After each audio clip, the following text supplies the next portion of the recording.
Welcome back to the show, everybody. We got a great one lined up for you on this Friday. We're going to talk about Coinbase new hire. Microsoft granted a patent for token creation services.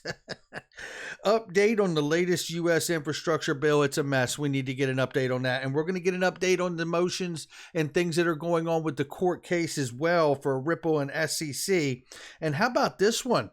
There's talk of relisting XRP, and we've seen two places do it already. We'll go over it. And a possible settlement for Ripple by the end of September and sealed documents from the case itself. I don't know. And XRP will be the bridge currency to the world. Make no mistake about it. Let's roll that beautiful intro. This is Digital Perspectives with Brad Kimes. Subscribe for new content notifications. Now, here's Brad Kimes. Come on in. Welcome back to the show, everybody. You can follow me on Twitter at @BackupBradleyAbove and everything that we're talking about here today. Let's go ahead and take a look at it. Cryptocurrency market cap, $2.038 trillion this morning, and we will keep an eye on where this goes. We're going to hear from Coins Kid today as well before we get out of here. Shout out to him and all the information he shares with all of us. So look, this is not bad. We're over 2 trillion and we're holding regardless of the indecision and lack of clarity in the market. I'm liking where we are, and I think Coins Kid is too. Bitcoin at 47,000 plus, Ethereum at 3,000 plus, 3,100 plus rather, and Cardano at 271 right now, holding strong, and XRP at $1.11. Let's look at the price range really quickly here. $1.12 is the upper side of the price range, and $1.05 is the lower side of XRP price range. We're sitting at 110.87 right now. Now, before we get started, I want to give a shout out to my big sister who's been laid down with the virus right now. She's not feeling good, and I think maybe my brother-in-law might have it too, but they're holding strong, and I just want to send words of love to them and tell them, hang in there. You will get through this, no doubt about it. All right, here we go. Right here, Coinbase, crypto brand Coinbase hires Facebook executive as first CMO, Chief Marketing Officer. This is pretty cool because, I mean, we're seeing Coinbase branch out. We just saw them recently branch out into India, which has had huge trouble trying to get sorted out on how they feel about cryptocurrency. But obviously, they're moving forward. So is Coinbase.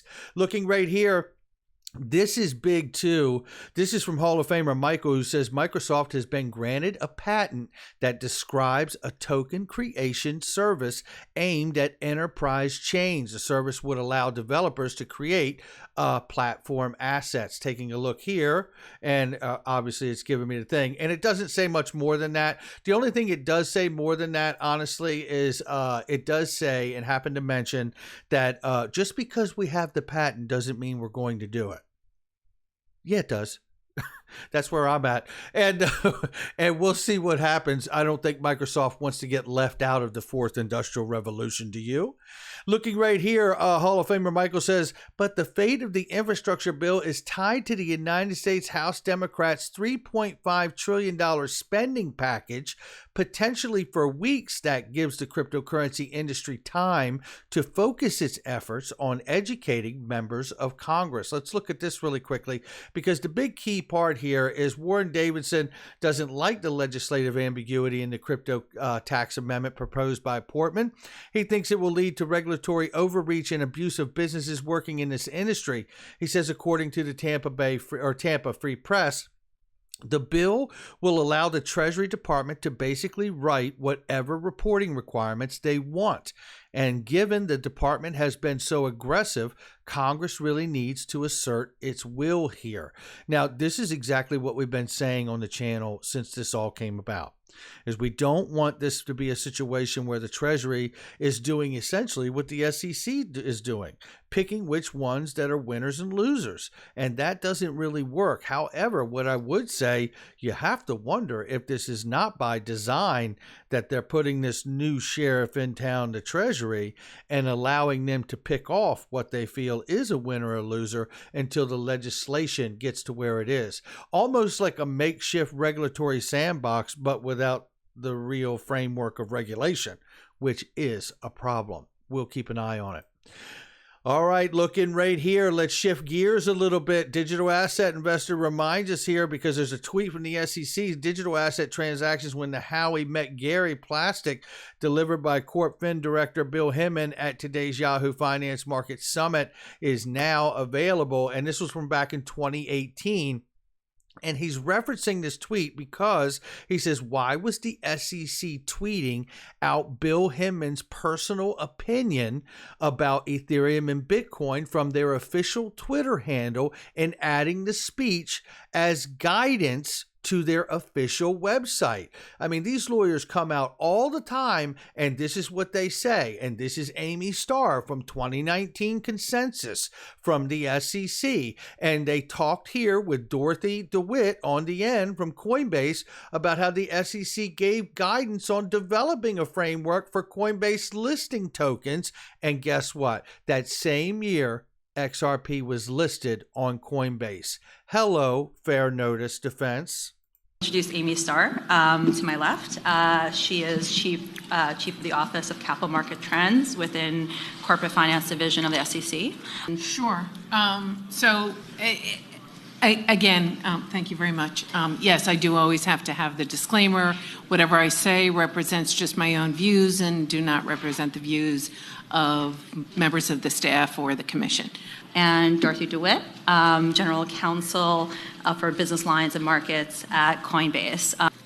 Tammy, you asked how we evolved our approach based on regulatory feedback, and a lot of it is with the SEC, but we're also a bit licensee and have a regulated custodial trust.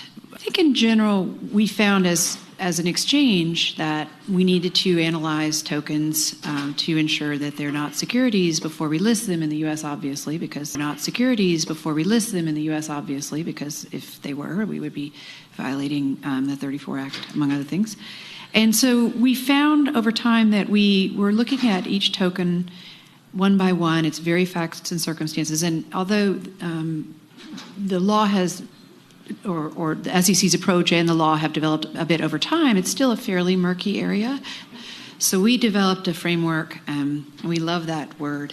The SEC came out with a framework with the same word later, that basically went through the Halley analysis and case law and enforcement actions as they came through and developed a list of potential questions or actual questions, and with some weighting alongside that to help us have a much more robust, scalable, and what we hope to be ultimately defensible framework in determining whether to list digital assets in the United States under the federal, consistent with the federal securities laws as a part of their lifestyle management. So we did that, and we feel like we've done as robust a job as we can to work within a quickly evolving industry and identify tokens that we can list. And using that framework, we have also rejected tokens. As many of you know, and as you can see, XRP was listed that same year of that conversation that Coinbase clearly made point there that Dorothy DeWitt said we were working with the SEC for guidance on what coins to list, and they rejected some, but not XRP. Where was SEC's opinion on listing XRP as a unregistered security at that time? Now, moving on here about the case itself, the Ripple SEC case. This is James K. Filan, and I appreciate every single thing you do for us, man, no doubt about it. And John Deaton and Jeremy Hogan as well. I really do. Very grateful for all of you. He says here, the court has granted the motion for extension of time. The extension for filing pre-motion letters regarding summary judgment has been granted, but no due date has been set pending resolution of the motions to strike and dismiss. So, coming down here, there was no separate written order. The granting of the motions of extensions of time are often ruled on this fashion. It says it's what's known as docket order, only seen on the docket sheet. You can tell that because the next docket order says runner, which means that if you want to see it in the court's file, you can literally run to the courthouse and look at it. If there was a separate written order, it would say order or free, adjourn, sine die, means that it was a specific date has not yet been set for the filing of the pre-motion. This is why we're grateful for these guys. And here are letters of statements of material facts because of those dates will depend on when the court rules on the pending motion to strike and the motion to dismiss. Those motions must be decided before other documents can be filed, and we don't know when these motions will be decided. So that's the official catch-up from James K. File. I'm very grateful from him. Here's the speculative outlook here from BitBoy, who is going to tell you he believes that Ripple is going to have a settlement by the end of September, and that Coinbase and other exchanges are about to relist XRP. And interestingly enough, Femix and Nexo have in fact relisted XRP. Let's listen to what he says here. Do you see XRP being relisted on Coinbase in the near future, in your opinion? Yeah, I do believe that. That would have been, those moves were yesterday at 1 o'clock when a lot of that Coinbase money was moved. But there's other XRP than just Coinbase. And there's been a lot of moves in general in the crypto markets. A lot of movement. So a lot of people are speculating that this is these exchanges getting ready to relist XRP. So look, I know it doesn't look good for the timeline we've laid out. Now, what I've been told is this timeline could be 1 to 2 weeks extended. So we could be looking at the end of September before something breaks on this. But the fact is, regardless of what you're reading, regardless of what you're seeing on the crypto news sites, regardless of what other YouTubers are talking about, they are in the works of settling this thing out and hammering this thing out by the end of September. Good, because it could be precedent. We'll have precedent to judge, like, will these other crypto projects be securities or not? All this stuff is going to be sealed. That's why they're doing this all behind closed doors right now, because the government is asking to keep everything sealed, and basically Ripple is going to agree to all of it. So that way, Ripple wins. They get their settlement. They get the slap on the wrist, and the government wins too, because now they still get to just go after whatever company they want to go after. Such a scam.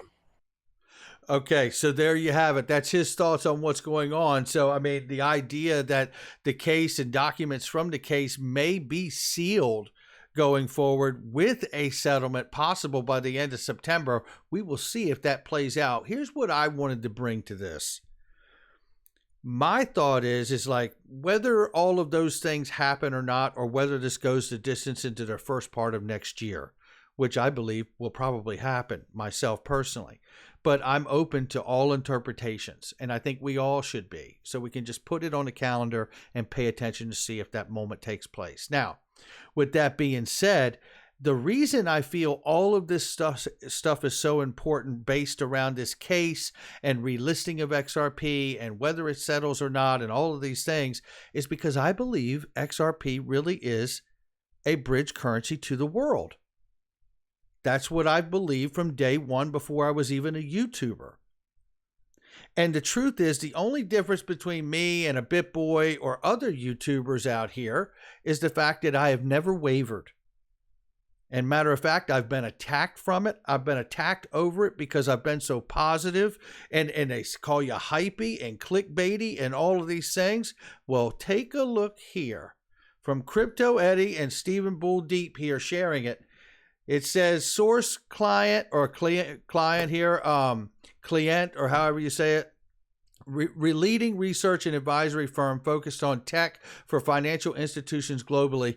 Ripple's screenshot from August 26, 2021 report based on the research and interviews done by the company here. Ripple's slide explains line of credit and XRP CBDCs near launch with XRP as bridge plus NFTs.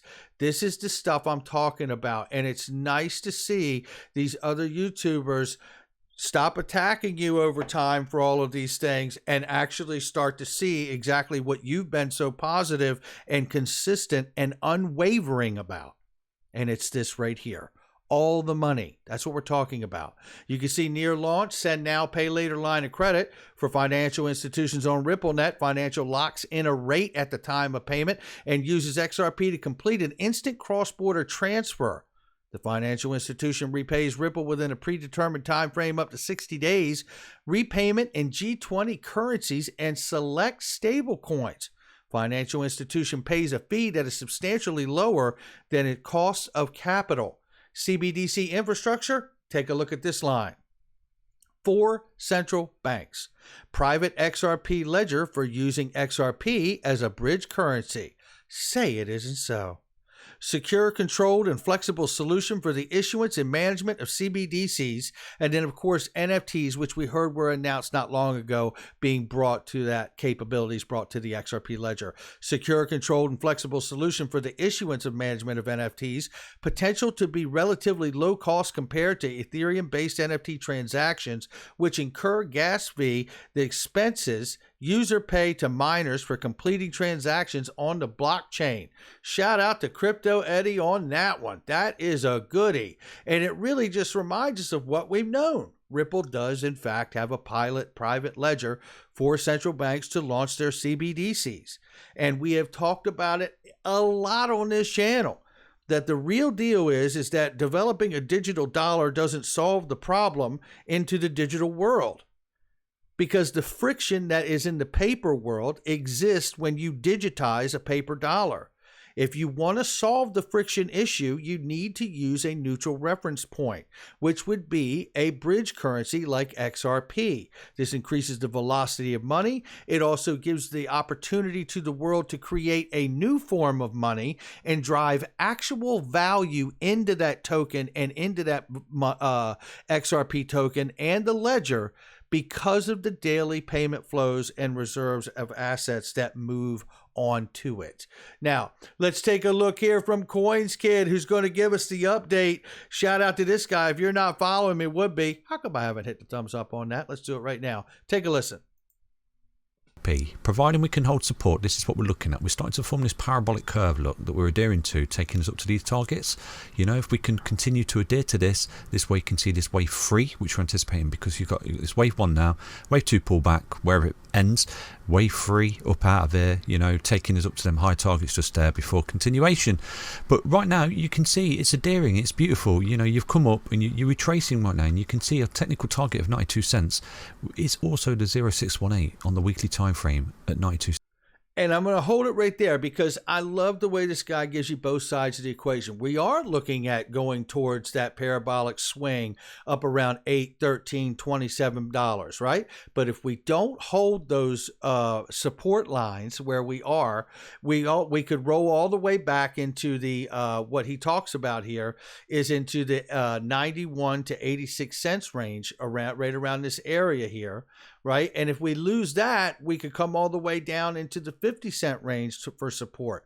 Now, if we break this green line, he goes on to tell us that that would be a huge signal that we would be in a market change, a market shift, and be heading into a bear market for XRP for certain.